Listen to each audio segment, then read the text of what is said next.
Well, thank you everyone for being here today. I know traffic worked against us a little bit, but we all seem to find it. And I'm just on behalf of the Alzheimer's Association and the Jan and Dan Duncan Neurological Research Institute, Baylor, and Texas Children's Hospital. Thank you for being here. Our first speaker is going to give us a few remarks is the CEO for the Houston chapter of the Alzheimer's Association, Mr. Richard Elbine.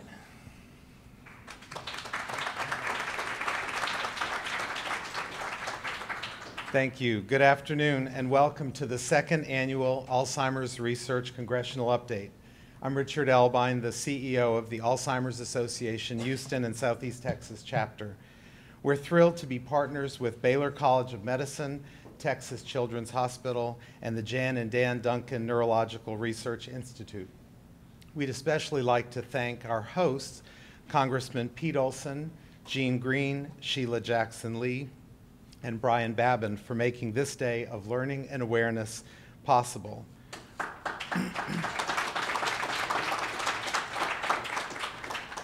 We're pleased to welcome Congressman Al Green and the staff of Congressman Brady, Culberson, McCall, and Weber, as well as staff from Senators Cruz and Cornyn's offices. We're here because Alzheimer's disease is the 6th leading cause of death and the only one of the top 10 causes of death with no means of prevention or cure. Alzheimer's is a serious public health crisis and a significant national financial burden. Today's lab tour will showcase innovative research supported by the Alzheimer's Association and the National Institutes of Health.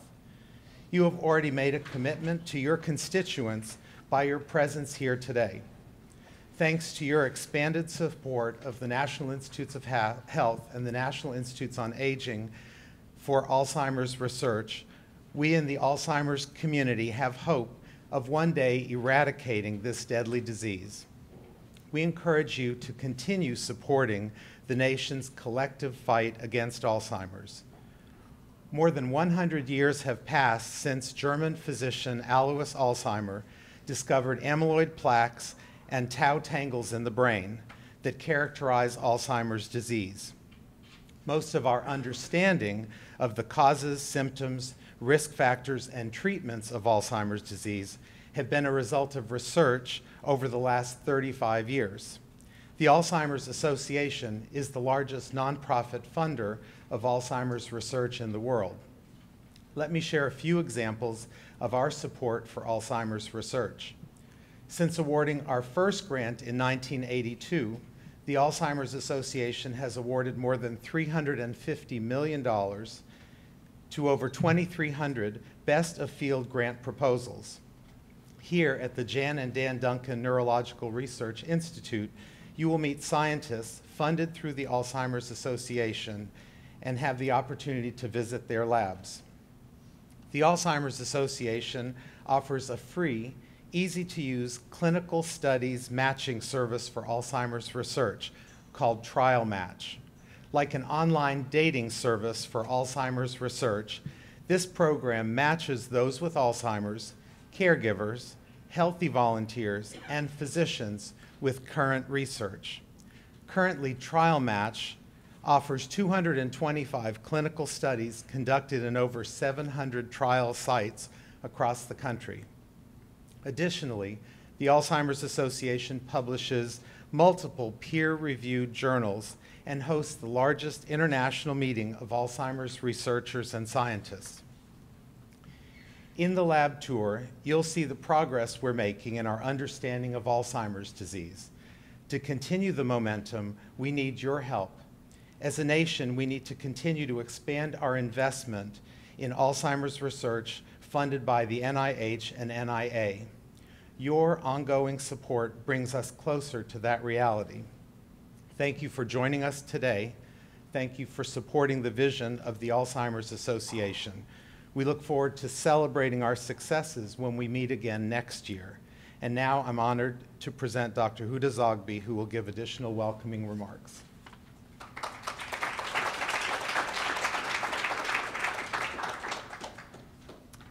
Thank you, Richard.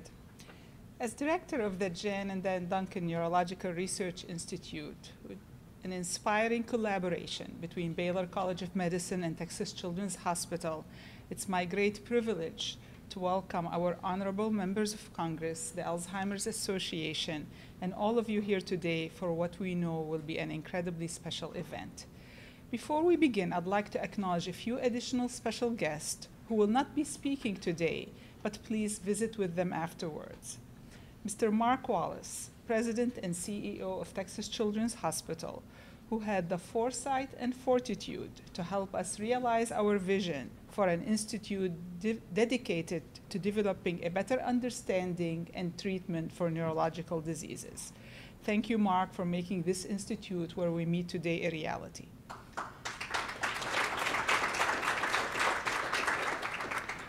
Dr. Paul Klotman, President and CEO of Baylor College of Medicine, whose leadership ensures that Baylor is at the forefront of disease-oriented research and premier education and the leading medical school in the Southwest. Baylor College of Medicine trainees serve Texas, our community, and beyond.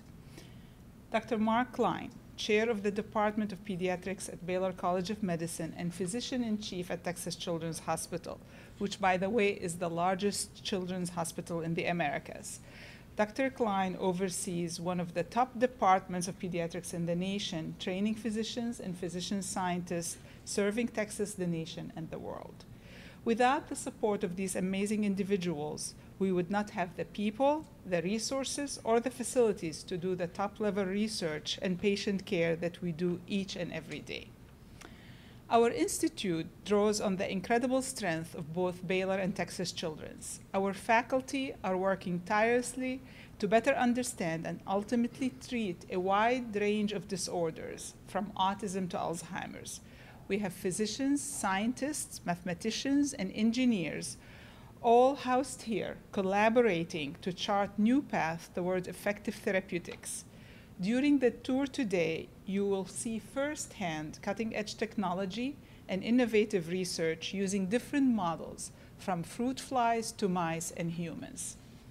Like our honorable members of Congress, we all want to stop the terrible loss and heartbreak caused by Alzheimer's disease. In just a few short years, we have made promising discoveries that we hope will lead to effective treatments for Alzheimer's disease. Just as statins lower cholesterol to prevent heart disease, we want to diagnose and treat people at risk for Alzheimer's early, before symptoms appear, to prevent the disease from setting in. We can only do this with the unflagging support of Congress, voting to fund critical life-saving basic research through the National Institutes of Health, the Department of Defense, and other federal agencies. Together, we can make a difference.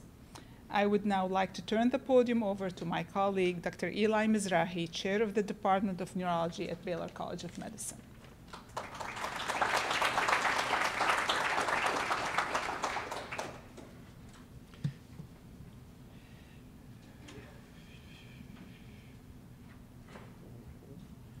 I think I pressed them all. That's okay. Great, thanks.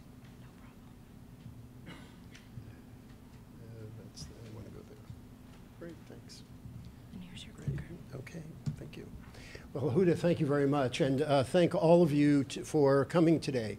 On behalf of Baylor College of Medicine and the Department of Neurology and our Alzheimer's Disease and Memory Disorder Center, I'd like to welcome all of you here to this wonderful afternoon for us to learn more about research in Alzheimer's disease. It's a wonderful afternoon, and I'm really very pleased that we're all here to be able to learn about these advances.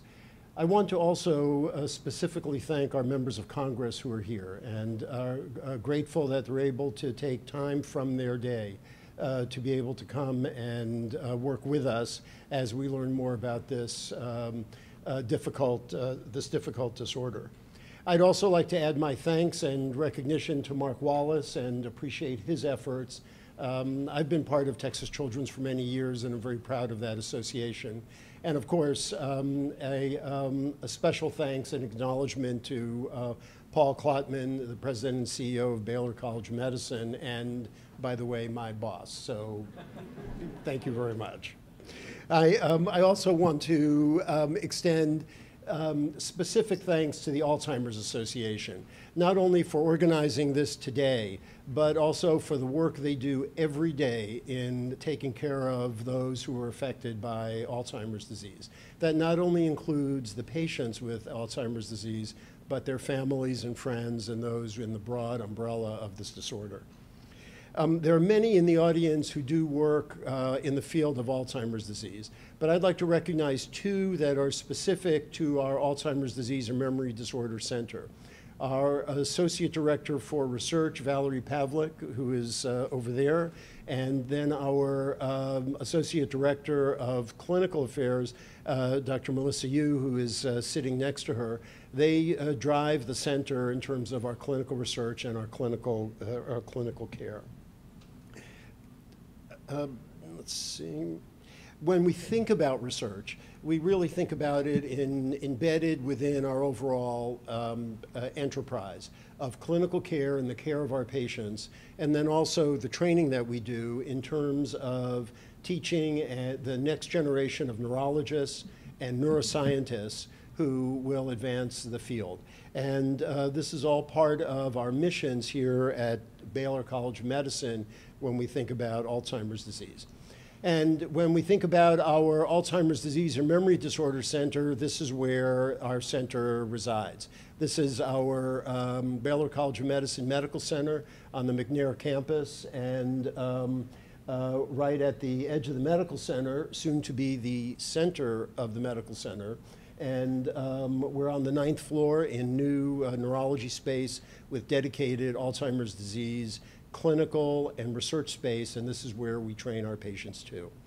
The Alzheimer's Disease Center has about 3,000 patients per year that we see, and about 600 of them are involved in some kind of clinical trial that either tests new drugs or focuses us on an understanding of the natural course of the disorder. Not only do we do our work there, but Alzheimer's disease research is present and throughout the college. And in addition to our center, where we conduct our clinical trials and natural history studies, and also our health disparity studies, we also have translational laboratories across the street at the Neurosensory Center. And then, of course, the laboratories here in this wonderful institute. And then all of our departments, many of our departments at the college, including neuroscience and medicine and molecular and human genetics, pathology and immunology, the pediatrics department, psychiatry and radiology, and some of our specialized centers of the Huffington Center and the Human Genome Sequencing Center are all involved either individually or collaboratively in the work of Alzheimer's disease. Alzheimer's, in terms of attacking Alzheimer's disease, we really need a multi-pronged approach for all of these events. We also are looking at the health disparities in an important way because Alzheimer's disease impacts cultures across the board. And we're specifically looking at the Hispanic population to translate and be able to do better work in terms of culturally understanding the impact of the disease and in the language of the folks that are impacted. So again, welcome, and we really look forward to a wonderful day today. Alzheimer's disease is a difficult disorder to attack, but we're looking forward to a day with a cure, with effective treatment, and hopefully prevention. Thank you, and welcome again.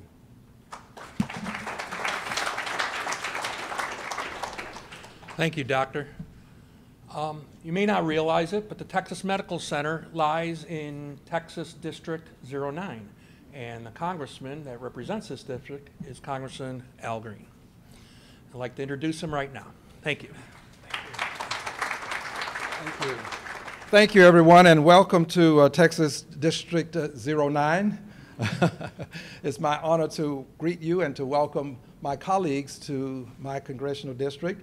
They are here today, and I think a good many of them were here last year when we had the first such event. It was my preeminent privilege to be with you at that time. And I want to thank also all of you for being here today. This is a special occasion for us to acquire the intelligence necessary to make intelligent decisions in Congress.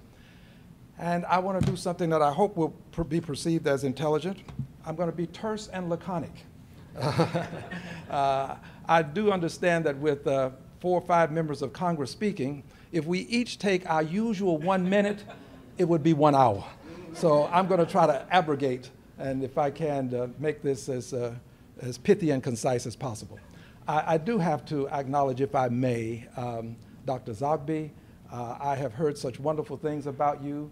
You appear to be a preeminent authority in your area, and we are very fortunate, I am told, to have you. And for this reason, I think we owe you an expression of appreciation for joining us here in Texas. Let's give her some expression of please, if you would. And to all of my colleagues, I want to thank you for taking the time to be here with us today. You'll all be properly introduced, but I want you to know that these are some hardworking members of Congress, and they are all committed to doing what they can, what we can, to help us find the cure. My staff gave me notes indicating that Alzheimer's is incurable. And my response is, it is only incurable because we haven't found the cure. And if we will allow the proper research to take place, one day we will say it was incurable and we now have the cure. Let's see if we can work together to get this done. And to this end, we have signed on to the letter asking for an additional $2 billion for FY18. This is something that we try to get done annually. Gene is on the committee. This is my congressional district, but he sits on the committee that actually handles these issues. So when he comes up, friends, do not be confused. I will not be coming back to the podium. It's just that we are twins, and we look so much alike that we are often confused. But I assure you the beard should cause you to see a separation. Thank you very much, everybody. I appreciate your being here. Thank you.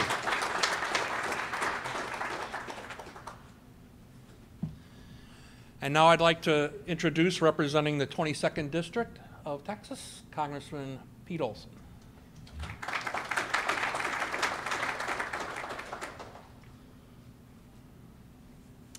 Great afternoon, y'all.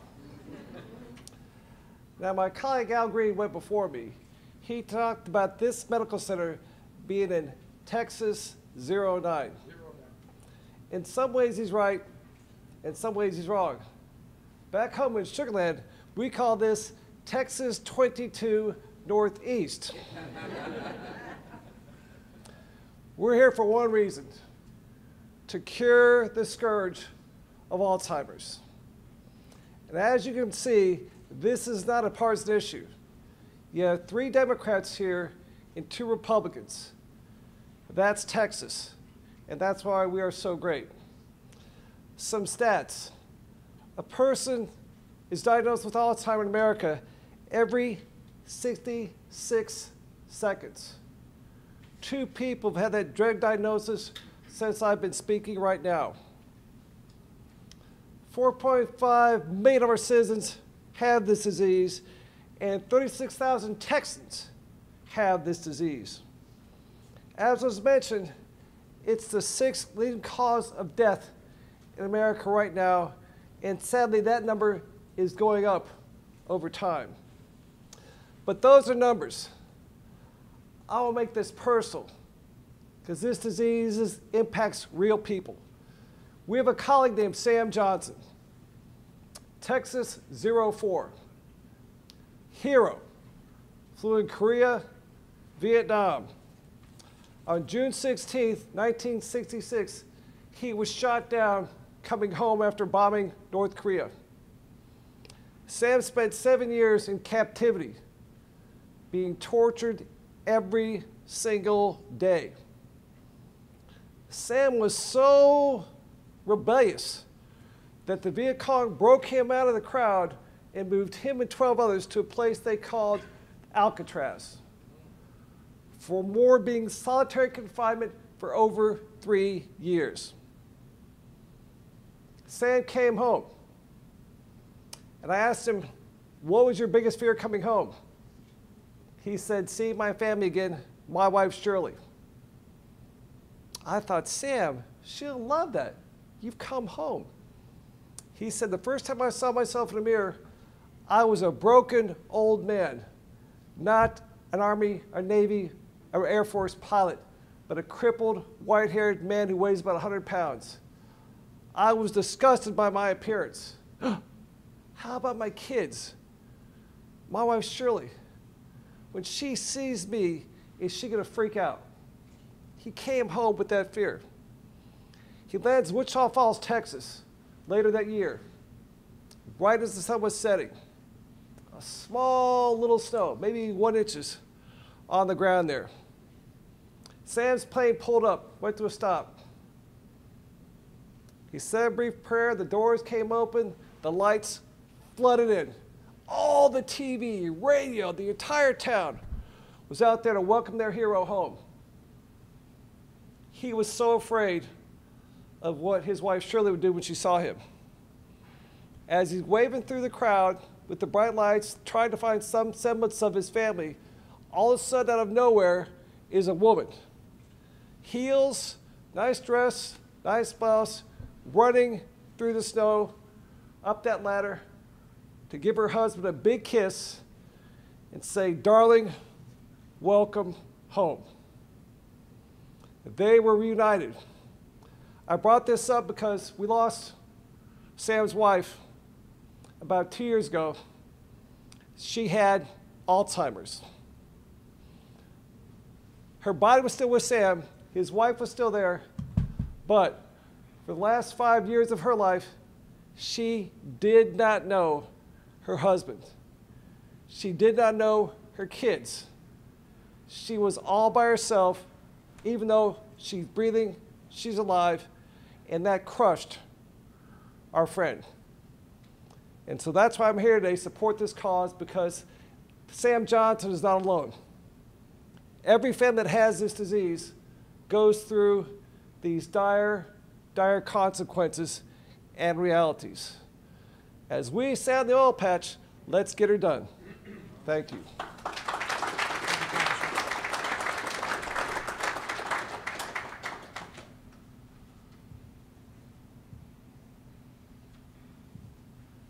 Thank you, Congressman. Now I'd like to introduce, representing the 29th District of Texas, Congressman Gene Green.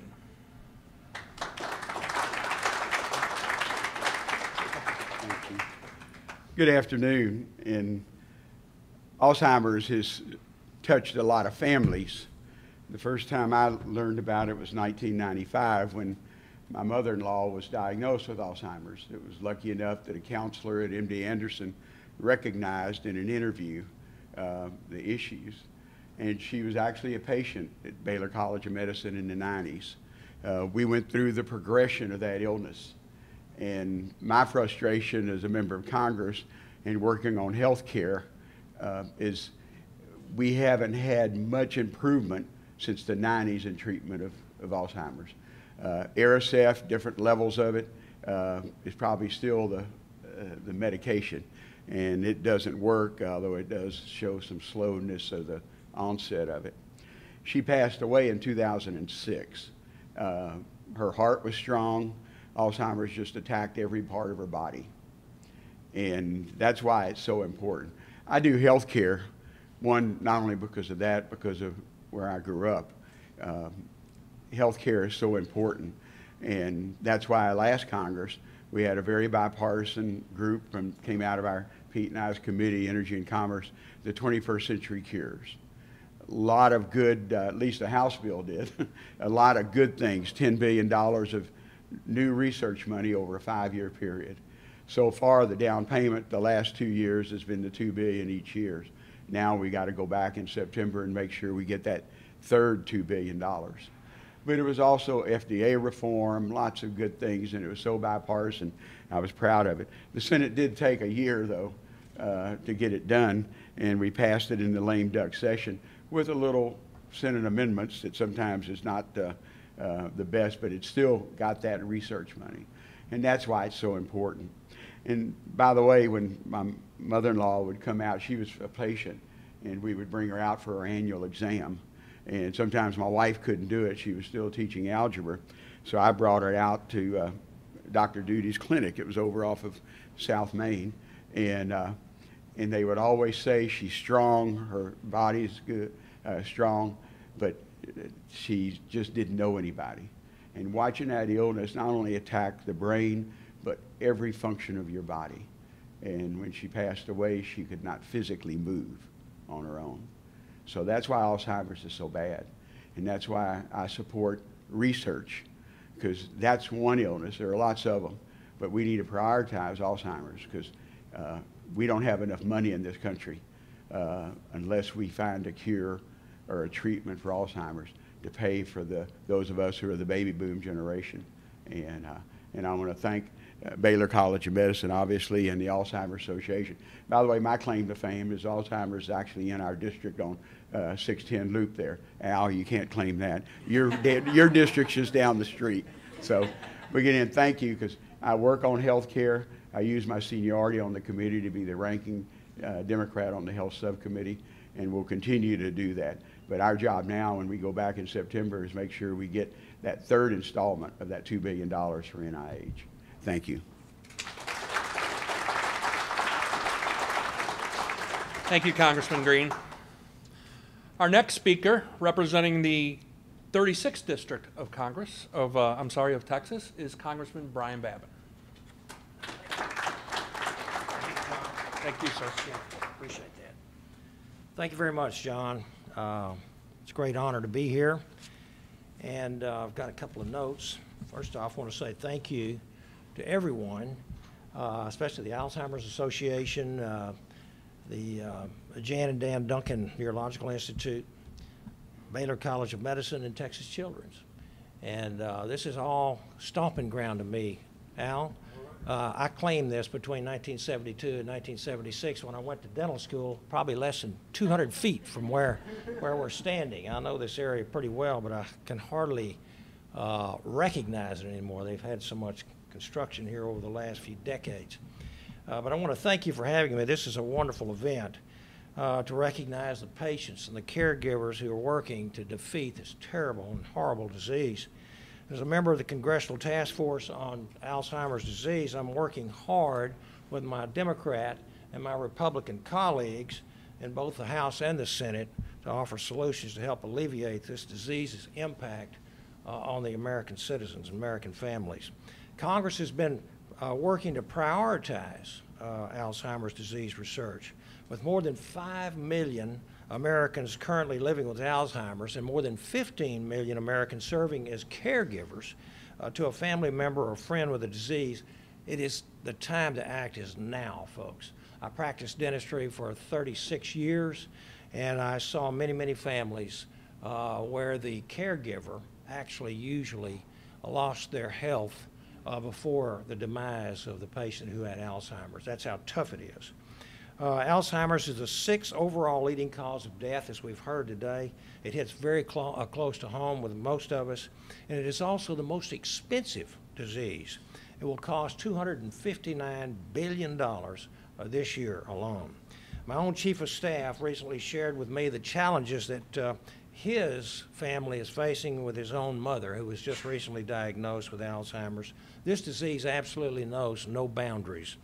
And each of us here today, my colleagues and all of you who are sitting here, are helping to lead the charge to achieve significant advances in the treatment of this disease, which is projected to affect 13 million Americans by the year 2050. And included in the 21st Century Cures Act was a provision that I supported, which directs $1.6 billion over the next 10 years to the BRAIN initiative. It concentrates on fast-tracking the advances and the implementation of groundbreaking technologies. And these additional resources will allow our country's very finest researchers to find new ways to treat and cure and prevent brain diseases, including Alzheimer's. We know what we've seen, the terrible damage that we know the head trauma does to some of our football players and our boxers, and in some way there's a connection. Congress has also secured an additional $1.5 billion over the 10-year period for the Precision Medicine Initiative, which works to advance biomedical discoveries and target technology-enabled personalized medicine. I believe that Alzheimer's Eureka X Prize competition will enable us to advance the pace of effective treatments, cure, and prevention at an expedited pace. I think X Prizes and prizes for accomplishments which have been around for many, many years are the way to go, I think. And as the subcommittee chairman of our Space House subcommittee and represent Johnson Space Center, X Prize is a way to dangle a carrot in front of many of our researchers. This competition encourages partnerships between the public and private sectors. And the more minds we have working together to fight this horrible disease, the more better chance that we have of making life-saving discoveries. And it is imperative that these additional resources allocated for continued and modernized research are used effectively and successfully so that ultimately we do meet our goal of having the first survivor of Alzheimer's disease. There are many things that we work on in a bipartisan manner in Congress, and attacking this disease and many other diseases is one of them. We are dedicated to the advancement of treatment through funding groundbreaking Alzheimer's research and serving all Americans who are afflicted and their families who are suffering from this life-shattering disease. We are headed in the right direction, folks, but we need to keep furiously pursuing this very noble goal of eradicating forever Alzheimer's in the coming years. So thank you very, very much. Glad to be with you today and want to keep fighting the good fight. Thank you. Thank you very much. Last, I'd like to introduce Congresswoman Sheila Jackson Lee, representing Texas 18. John, thank you so very much. I want to join Dr. Babin and indicate that we want to keep the good fight going. And I'm glad to join you in the coalition of members who are coalescing around this terrible disease in Congress, part of the task force and caucus, to let all of you know that what we say here in Houston, we act upon in Washington, D.C. I'm very glad to be with my colleagues. Bipartisan is the spirit of Texas. Congressman Olson, Dr. Babin, Congressman Green, and the host and the representative of Congressional District 9. I'm in his district, and we are grateful for his permission and his leadership, Congressman Al Green. Then, of course, to Senator Cruz and Senator Cornyn, thank you very much. We look forward to continuing to work with you as well. That's the Texas spirit. I do want to add my appreciation to Richard Elbine and John. I said thank you to Alzheimer's Association. Let me just say that they don't let up, and I appreciate it very much because it's very important. Dr. Zogby, let me thank you as well for the commitment to research, and Dr. Mazarat, thank you, and to Mark for your vision. It is very important. Here's the head of Texas Children's Hospital, and you are speaking eloquently about the range of medicine and research, and we owe you a debt of gratitude along with Dr. Kaufman for the leadership that you have on knowing that medicine and healthcare is broad-based beyond the footprint that you so ably do. So again, let's give all of these very fine folk a large applause again.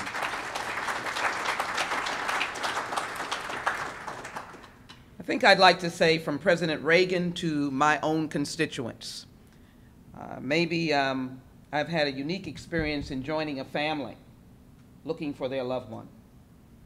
2 occasions, and both ended in sadness. Elderly persons who were ultimately found and deceased.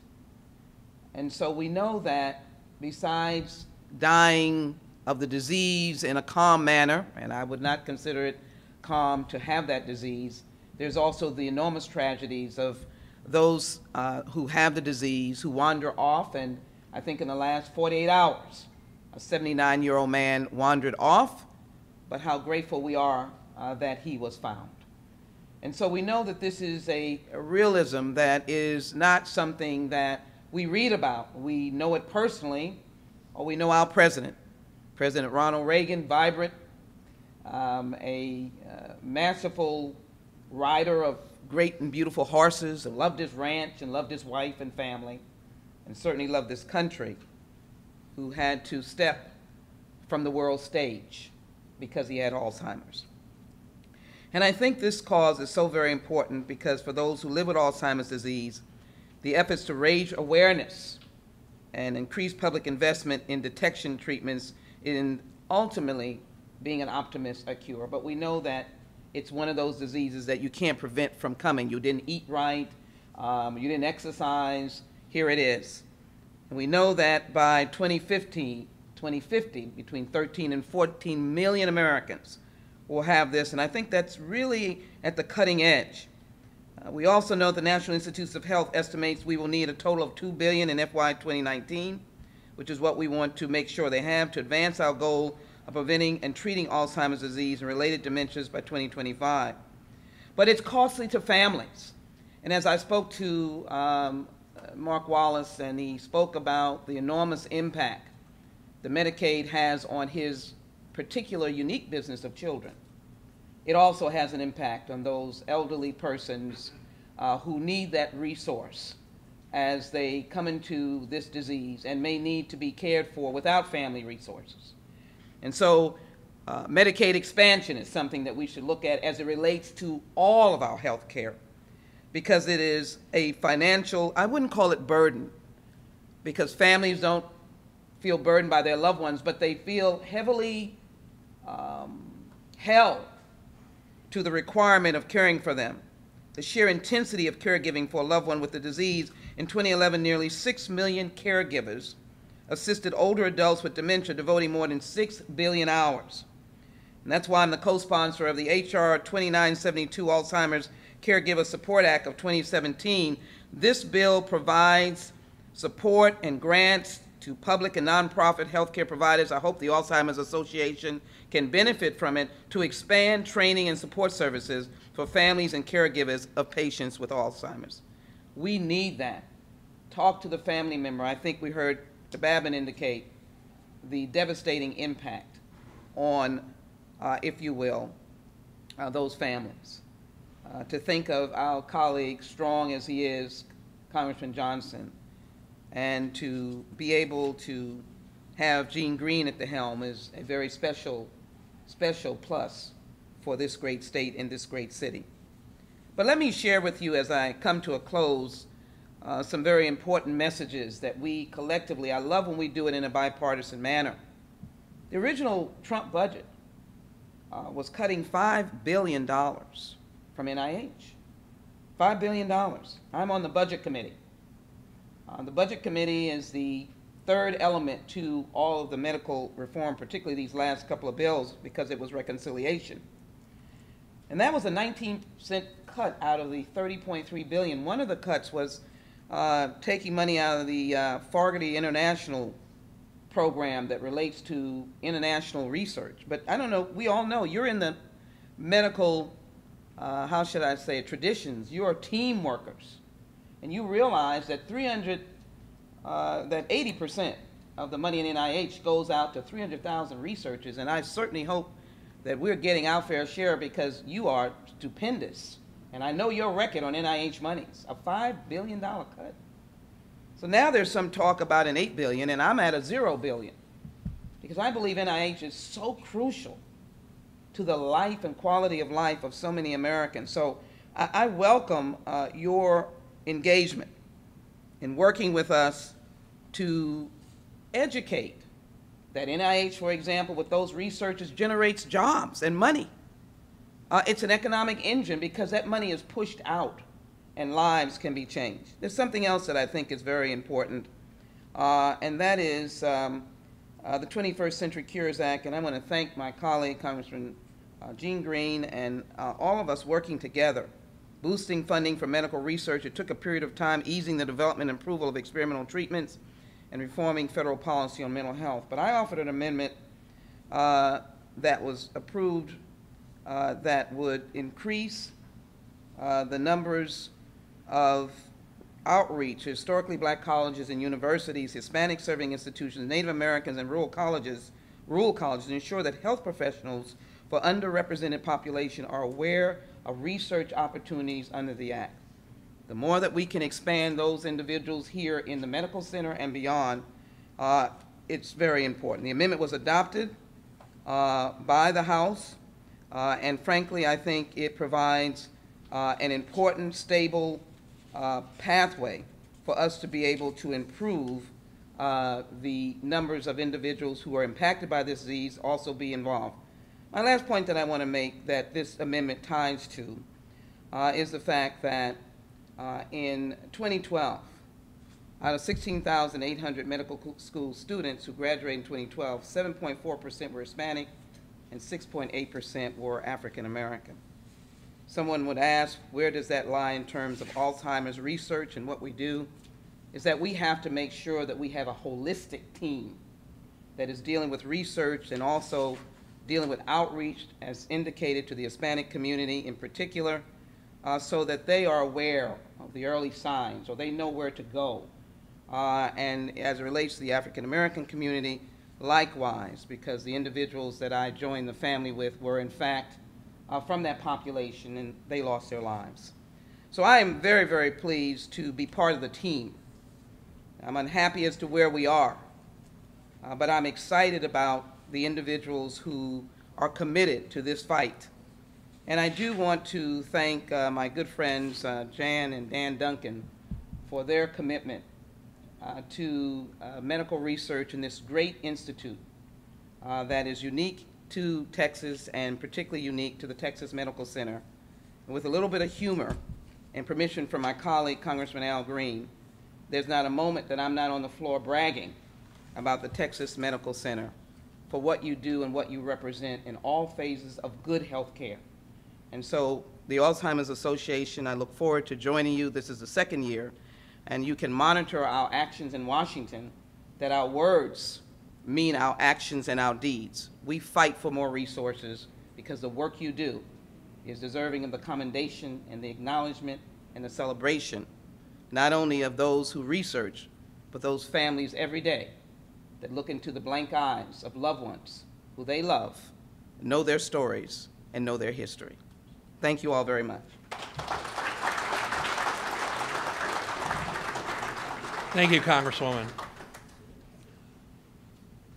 I'd like to take the opportunity now to introduce Dr. Julie Kutak, who is our research specialist at the Houston chapter of the Alzheimer's Association, and she's going to give us an overview of recent Alzheimer's research.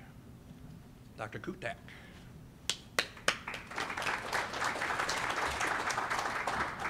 Hi, everyone. Let's see, is that up? Great. First, I'd like to thank all of you for being here today. I'd like to thank Baylor College of Medicine, Texas Children's Hospital, and the Jan and Dan Duncan Neurological Research Institute. And I'd like to say what an honor it is to get to speak before the distinguished members of Congress today. It's truly an honor for me. So I want to start this talk by saying up front, I am not a neurologist by training. I'm a medical humanist with a focus on medical ethics. So I come to this understanding of Alzheimer's research as a layperson would. And so I hope the things that I tell you about will be accessible for you, will pique your interest, and will set the stage for the rest of the tour that goes on today. So here's what we're going to talk about today. I want to tell you a little bit about dementia, and then go more in depth talking about what Alzheimer's disease is. And then I want to talk about the state of Alzheimer's disease research. Of course, I can't mention all of the good work that's being done, but I want to organize the talk in a way that gives you some tasters and ways that you can think about it. And that's in terms of Alzheimer's risk and risk reduction, the state of early detection, and finally the state of the pipeline for drug development. So that's where we're going, no surprises. So as many of you already know, dementia is a category word that means the loss of cognitive functioning due to changes in the brain. It's an umbrella term. The same way that flower is an umbrella term, and then there are different types of flowers, roses or tulips. Dementia is the umbrella term, and there are different types of dementia. Alzheimer's is the most common form of dementia at between 70 and 72%, but many of the cases of dementia are actually mixed, meaning that there may be Alzheimer's and vascular disease that are present, or Alzheimer's and Lewy bodies. And I do want to say that it's important never to assume, without speaking to the physician, that something is Alzheimer's or it's not, because many memory disorders are reversible and aren't truly dementia. And as we move forward in our understanding of the brain, we see that there are different things that can mimic dementia. But let's talk about Alzheimer's disease more specifically. Right now, Alzheimer's is a universally fatal disease. It's not a normal part of aging. In the past, I think there was a pervasive myth that as people age, everyone gets a touch of Alzheimer's, a touch of senility. At the Alzheimer's Association, we don't use those kinds of words, and we know that normal changes in the brain are very different from something like a neurocognitive degenerative disease like Alzheimer's. As the Congress people shared, Alzheimer's affects more than just memory. It affects eventually all the different domains of the brain. The vast majority of people with the disease develop late onset Alzheimer's, but there are 200,000 Americans who are living with what's called early onset Alzheimer's, meaning that the Alzheimer's emerges before the age of 65. And we'll talk a little bit more as the talk goes on, but a very small number of people have inherited forms. The vast majority of people who have Alzheimer's have sporadic Alzheimer's, meaning that we don't have a full understanding yet of what starts that Alzheimer's.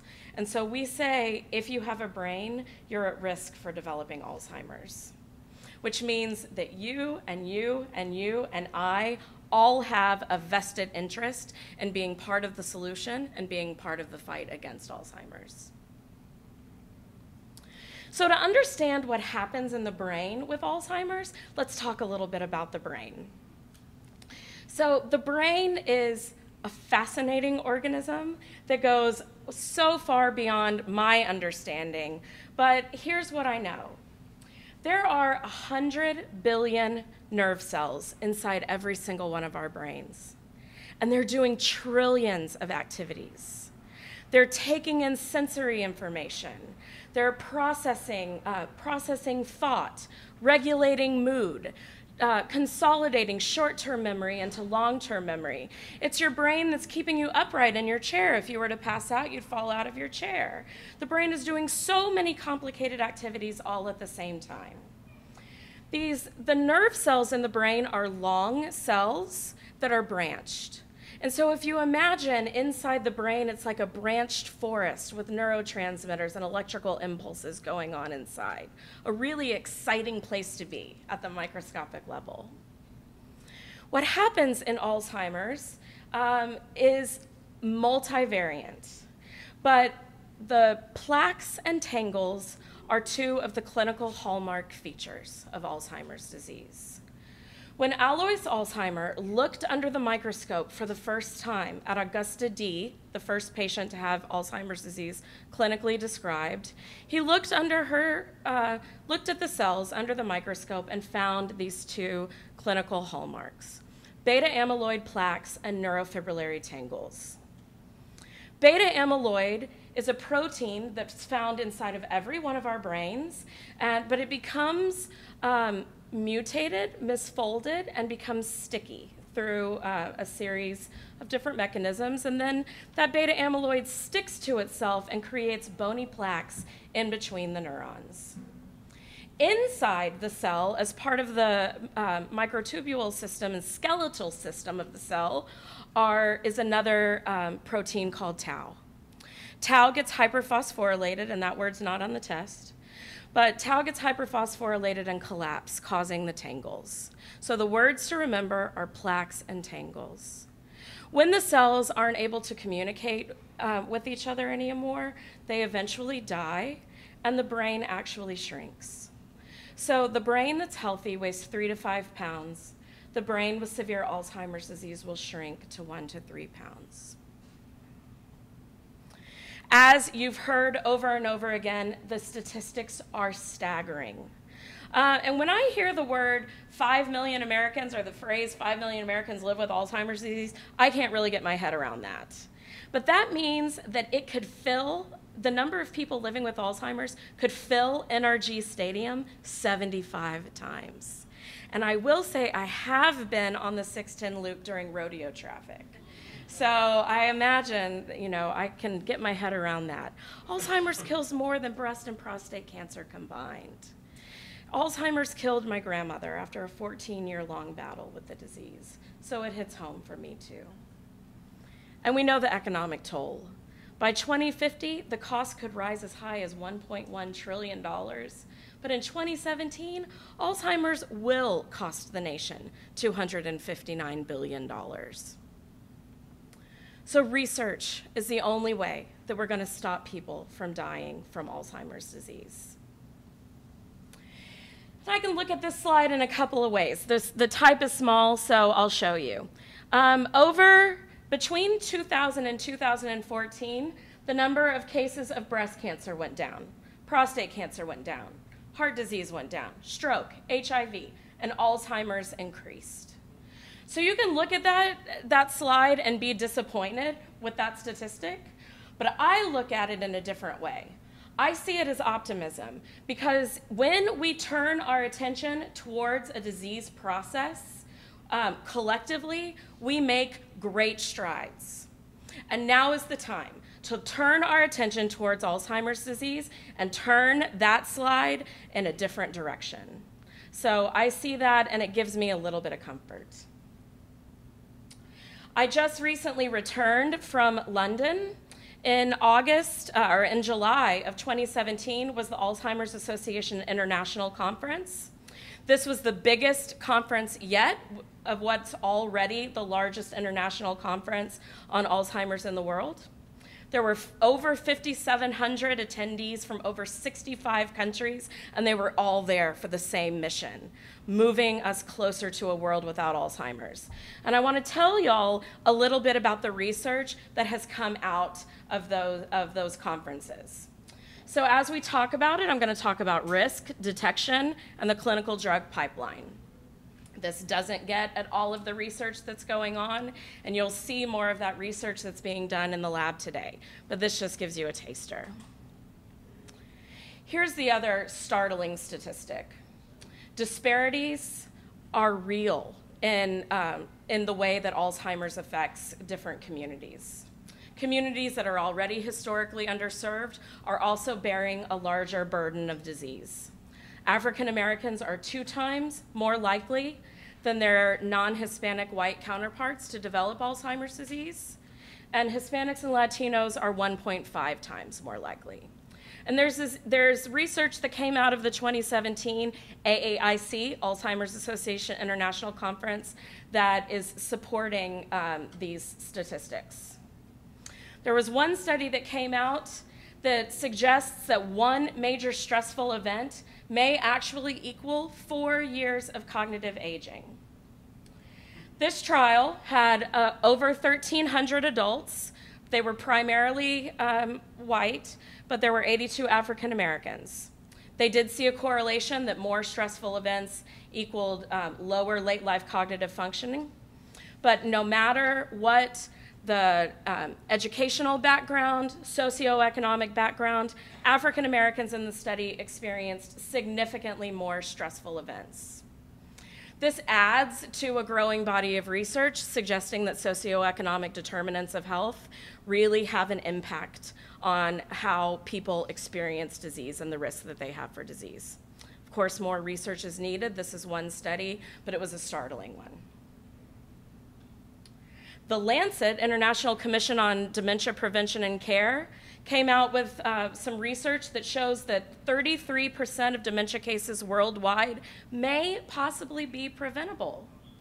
And I think it's so exciting that we're here partnering with Texas Children's today, because some of those interventions across the lifespan are in childhood. So by getting children access to early education and keeping them in school until the age of 15 at least can actually reduce their risk of developing dementia in later life. In midlife, it's things like obesity, smoking, physical activity, and in late life, it's things like managing depression and physical activity and maintaining social contact among elders. All of these things can work together to help potentially lower risk. I'm excited that at the Alzheimer's Association International Conference, the US Pointer Study was announced. This is a branch of the worldwide FINGER study, and then your next question is, what is the FINGER study? That was a study out of Finland that was the first randomized controlled trial, the gold standard of clinical trials, to show that a cocktail of different activities may help lower risk and stave off the potential for cognitive decline. Now, the thing about a study in Finland is that the United States is a little bit more diverse. We have we have a much larger population and a more varied population. So the US Pointer Study has been announced. It's going to start recruiting in 2018. If you're between the ages of 60 and 79, you can join this study. They'll be recruiting 2,500 people, and they'll be looking at whether things like physical exercise, nutritional counseling, cognitive and social stimulation, management of medical care can help reduce the risk and extend the healthy years before something like the onset of Alzheimer's. Now, let's talk about early detection and diagnosis. That should say normal, not Norma. That's my friend, Norma. From the time of normal cognition to Alzheimer's disease is actually a very long time. So when Alois Alzheimer was working in the early 1900s, the only way to diagnose Alzheimer's disease was on autopsy. And still definitively, that's the way we can diagnose Alzheimer's. But I think we're living in a new kind of scientific revolution where we can look at the brain in real time. And one of the most exciting developments to come out in the last 10 to 15 years is the ability to look at the brain using MRI and PET imaging to look at those plaques and tangles starting to form in the brain. And they start to form in the brain 10 to 20 years before there are any clinical symptoms. So now we see Alzheimer's disease, we think of it as a spectrum disease with a very long preclinical phase before there are clinical symptoms. So we want to think about Alzheimer's in terms of delaying the onset by reaching people in this preclinical phase.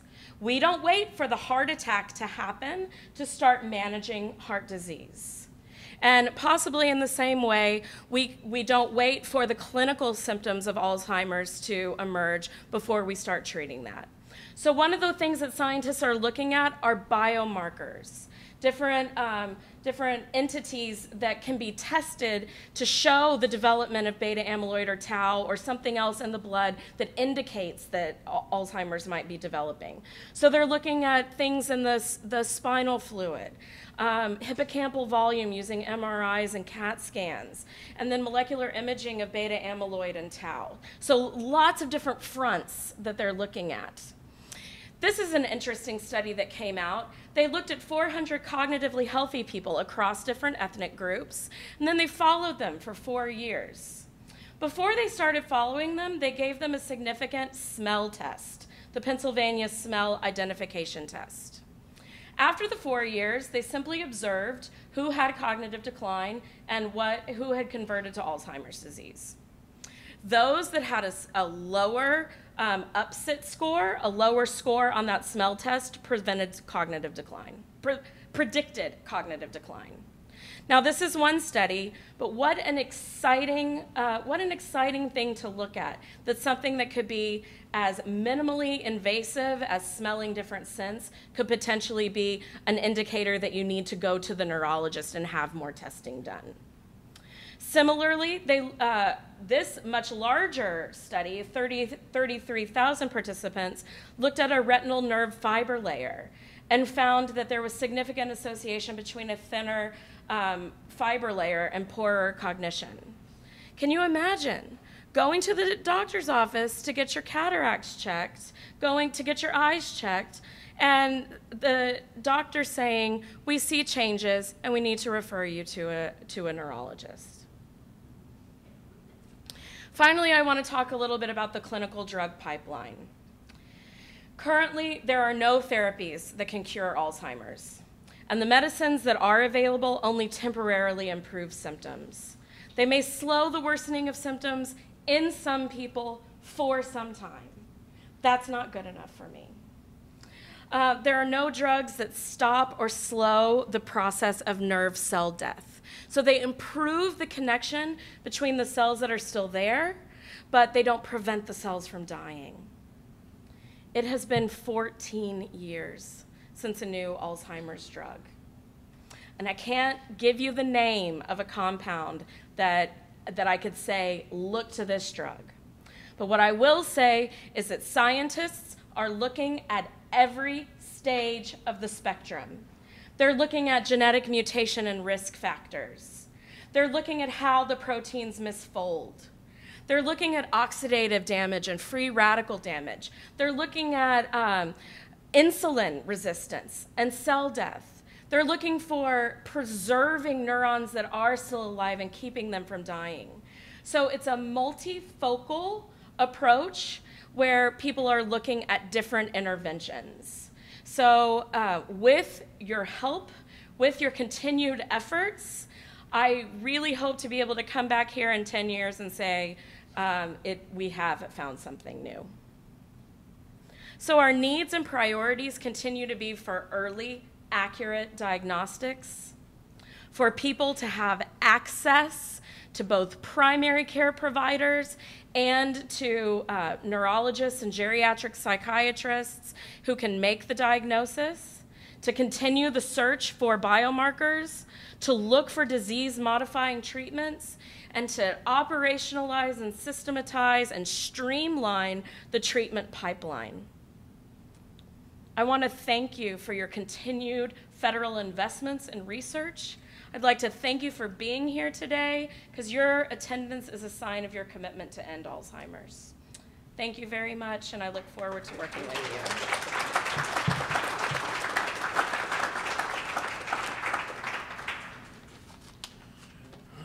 Thank you, Dr. Kutak. Well, after 45 minutes or so, maybe it's time that I introduce myself. I probably should have done that at the beginning, but my name is John Harris, and I'm the staff lead for federal public policy at the Houston chapter of the Alzheimer's Association. If you've had a chance to look at your program, it's listed today that the list of my part of today's event is titled "The Bipartisan Need."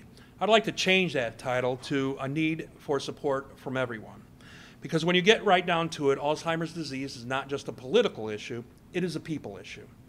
Alzheimer's disease is a disease that can be addressed by our elected officials, but not one that can be cured by our elected officials. And address it you have.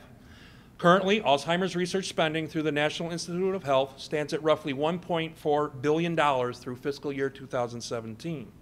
Right now, there's another request for an additional $400 million in research dollars awaiting the President's signature for FY 2018. This will put Alzheimer's-related research through the NIH at $1.8 billion, well on our way to the stated goal of $2 billion by 2025. And that, ladies and gentlemen, is why it's so important that we gather here today to learn about the advances in Alzheimer's research. The importance of bringing together our congresspersons and their staff cannot be understated. You are a large part of what will ultimately be the end to Alzheimer's disease as we know it. It will take you, as the representatives of the citizens of this country, to decide what funds should be steered towards eradicating this disease.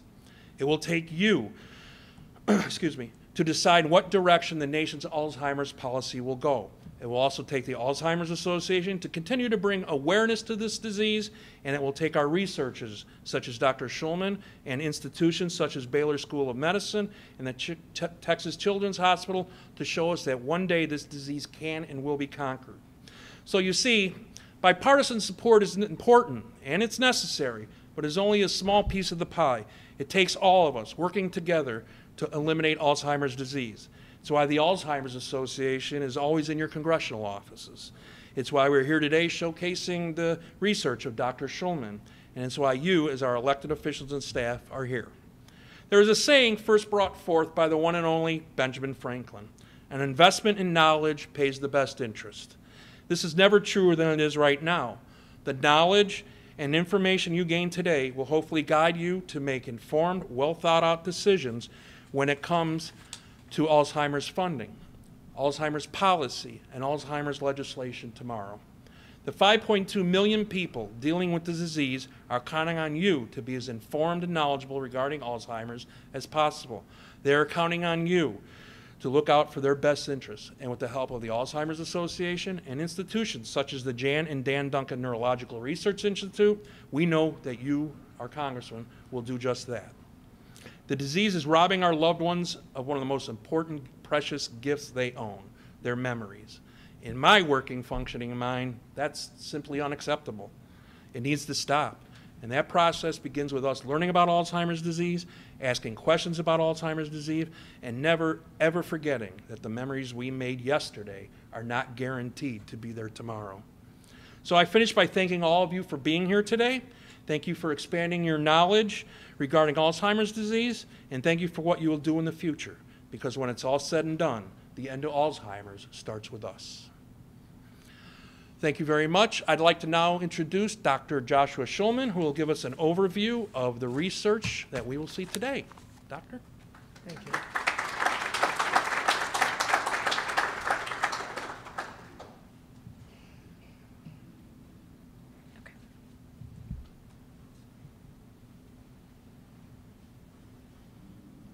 Oops.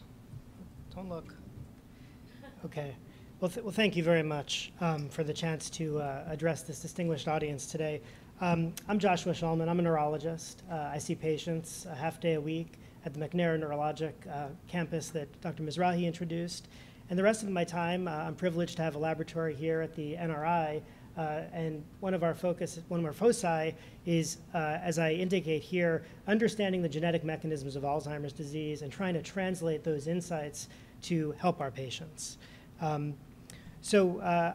It's really my privilege to represent my colleagues and to show you the lab and to give you a little tour of a part of what we do in Alzheimer's disease research. So my goals in this brief talk, which is the closing out of this session, is to tell you how we do this and to give you some sense of some of what I think are the keys to our success, which will set the context for your visit to the lab. So we go right to the start of the problem. If you want to find the causes, you should go proximal. And so what I mean by that is in this causal chain, we go to the start and try to identify the genes that cause Alzheimer's disease. Now, I need to back to something that Julie talked about in her talk, because she indicated that most of Alzheimer's disease is sporadic and only a rare or small portion is inherited.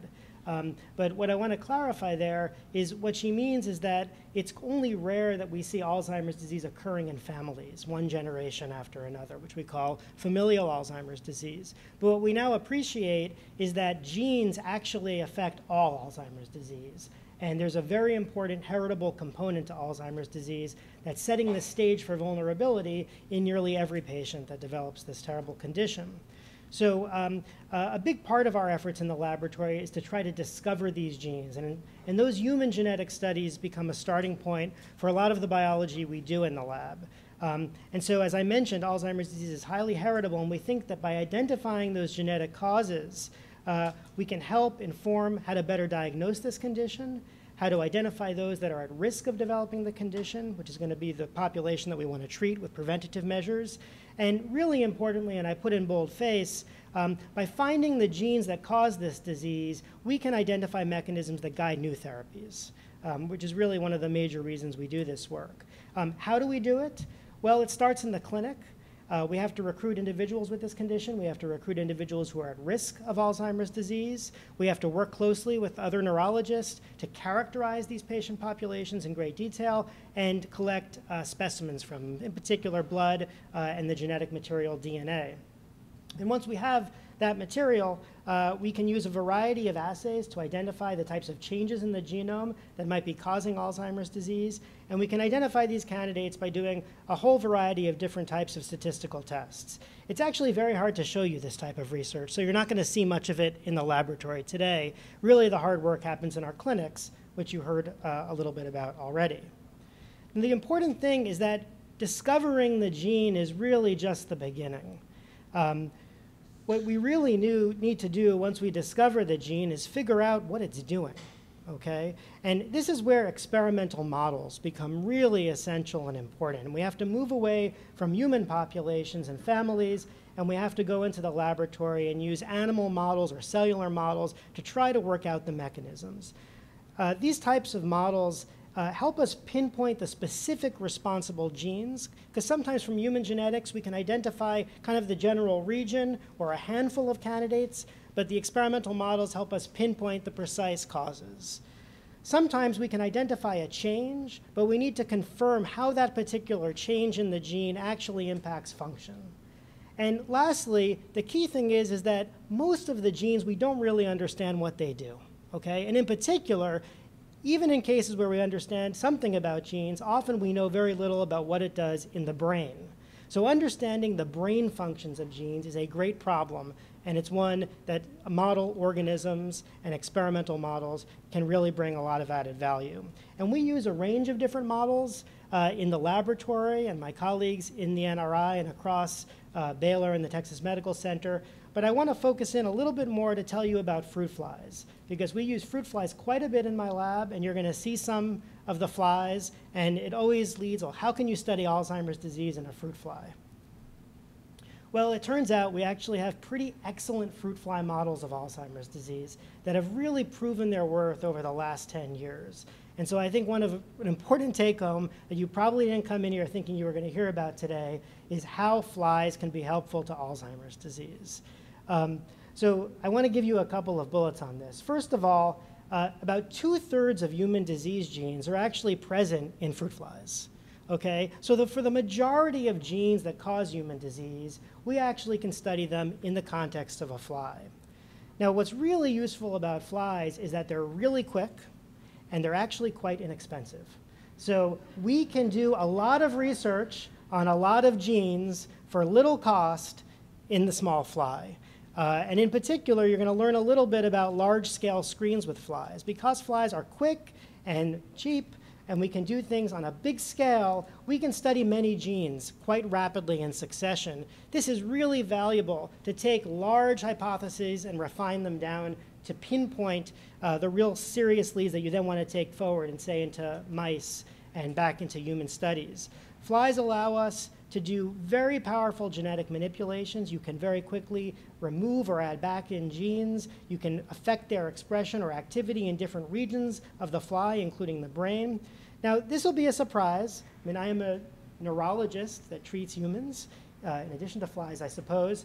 But flies actually have very similar neurobiology to the human brain.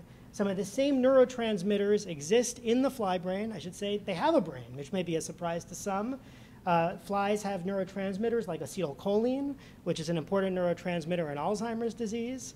Flies have enzymes that are the targets of some of the same drugs that we use to treat Alzheimer's disease. And flies recapitulate complex behaviors like learning and memory and locomotor behaviors, which we use as assays to assess how the brain is functioning as a whole and how its function changes in the context of neurodegeneration. And lastly, when we take the human proteins that form the amyloid beta plaque or the neurofibrillary tangle that you heard about from Julie, when you take these human proteins and you insert them into the fly genome and express those proteins in the context of the fly brain, lo and behold, you get neurodegeneration, and you get many of the same changes in the brain that human neuropathologists use to diagnose Alzheimer's disease. And I'm showing you some of those changes here. You're actually going to be able to look down a microscope in my lab and see the fly brain and see these changes that we use to study this disease in flies. I just want to end by pointing to some of the kind of key ingredients to success that really drew me to the Texas Medical Center. First of all, research success starts with an outstanding team. I'm really lucky to have a great group that I work with. You're going to meet them when you tour the lab. They're kind of shyly in the back of the room here, but they're really doing the daily work that we do in the lab, and I feel really fortunate to work with them. But you know, there are several layers of a hierarchy of teamwork and collaboration, and they really all distinguish the kind of work we do here. I have fantastic colleagues and collaborators in the NRI and across Baylor. I have really fortunate as a physician scientist, being both a neurologist and a geneticist, to be able to help mediate the exchange of ideas between the clinic and the research laboratory. And that's really important for translational research to be successful. As I think you hopefully got an appreciation for, here at Baylor and at Texas Children's Hospital and the NRI, we're lucky to have seamless collaboration across a wide variety of departments and centers that are doing important work and bring important different types of expertise to bear on this difficult problem of Alzheimer's disease. And lastly, I wanted to highlight that, you know, and I think many of our distinguished representatives also made this point, you know, the Texas Medical Center is truly a remarkable place where, you know, we're not an island, but we have colleagues across a number of other institutions that we are really fortunate to work with. And I think that is really an economy of scale when it comes to combating this difficult problem. And then a lot has been said already on funding, but I just want to give you my perspective as a fairly junior investigator working on Alzheimer's disease. The recent growth in Alzheimer's disease funding at the National Institutes of Health has really been a sea change for my research and my laboratory. When I started 5 years ago, we were struggling. It was a struggling time for federal funding levels in Alzheimer's disease. And you know, I've just been swept by this wave of new research funds, and it's been fantastic for us. It's really made a big difference. I wanted to share with you that you know, and I'm kind of at a moment where I'm kind of almost not an early career scientist anymore, perhaps. Maybe you can tell me. But I feel like I'm on the verge of no longer being at an early career stage. But what I wanted to say that there are particularly unique challenges for the funding of investigators that are just starting their laboratory. And this is really a place where foundations like the Alzheimer's Association can play a really important role. And I was very fortunate to have a vote of confidence from the Alzheimer's Association soon after we started our laboratory here. And I have a postdoctoral fellow who recently got postdoctoral funding from the Alzheimer's Association. I also want to say that generous donations and philanthropy often play an important, impactful role for young investigators like myself. We've been very fortunate to have a gift from Mrs. Florence McGee, who's here today, and I wanted to thank her publicly for supporting the research that we do in Alzheimer's disease. And I wanted to you know, end by saying that what we now need to do is continue to grow and sustain support for Alzheimer's disease research so that we continue this momentum and achieve success in new therapies. So this is my final slide. We've prepared, I think, an exciting tour for you all today. I've tapped two of my colleagues to actually help show you the diversity of the type of research we can do here at the Neurological Research Institute. In my laboratory, you'll get an introduction to fruit fly models of Alzheimer's disease, and you'll learn something about the kind of assays we use to actually measure and study neurodegeneration.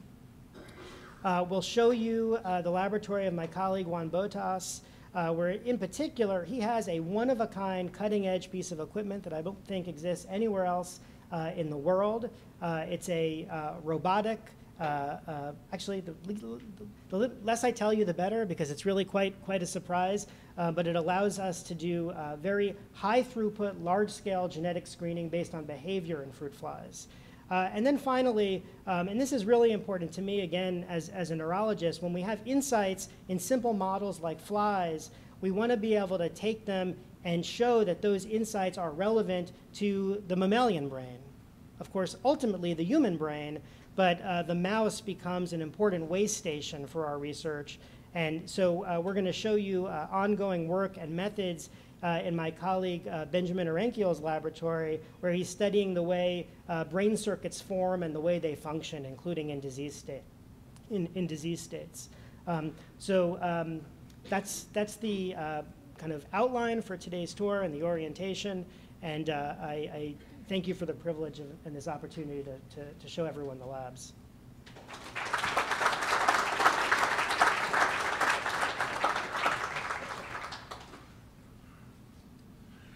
Well, thank you, everybody. That concludes our update portion.